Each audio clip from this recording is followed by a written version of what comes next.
దేవుని వారలారా, దేవుని ప్రజలారా, దేవుని పిల్లలారా, మీ అందరికీ ప్రభువైన యేసుక్రీస్తు వారి పరిశుద్ధ నామంలో నా హృదయపూర్వకంగా నిండు మనసుతో వందనా సమర్పిస్తున్నా.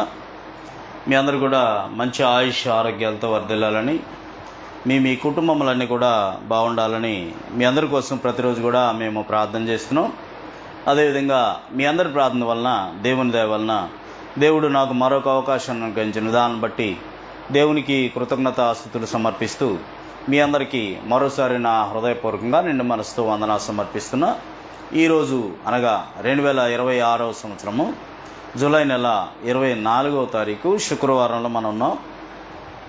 మరి సమయంలో పరిశుద్ధ గ్రంథంలో నుంచి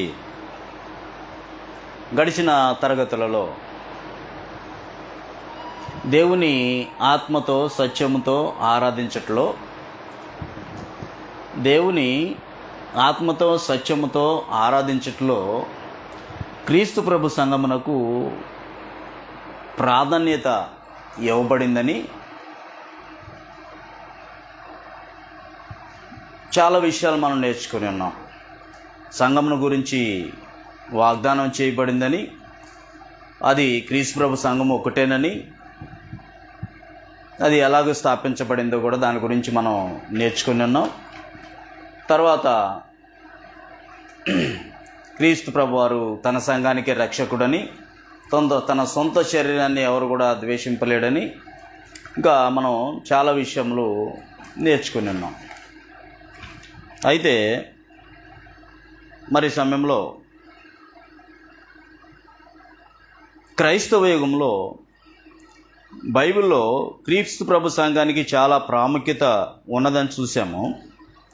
అది జగత్తు పునాది వేయబడక మునిపే నిర్ణయించబడిందని కూడా చూసాము. బైబిల్లో క్రైస్తవులు అనబడిన ప్రతి ఒక్కరు కూడా క్రీస్తు ప్రభు సంఘంలో ఆత్మతో సత్యముతో ఆరాధన చేయాలని గ్రంథం తేట తెల్లగా తెలియజేస్తుందని అనేక విషయములు మనం చూసాము. క్రీస్తు ప్రభు సంఘంలో ఆరాధన చేయాలనే గ్రంథమే స్పష్టంగా తెలియజేస్తుందని ఎన్నో విషయాలు మనం నేర్చుకుని ఉన్నాము.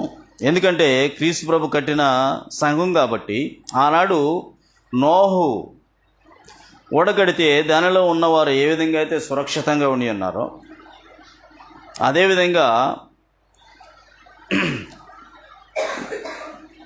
క్రీస్తునందు ఉన్న వారిని, క్రీస్తు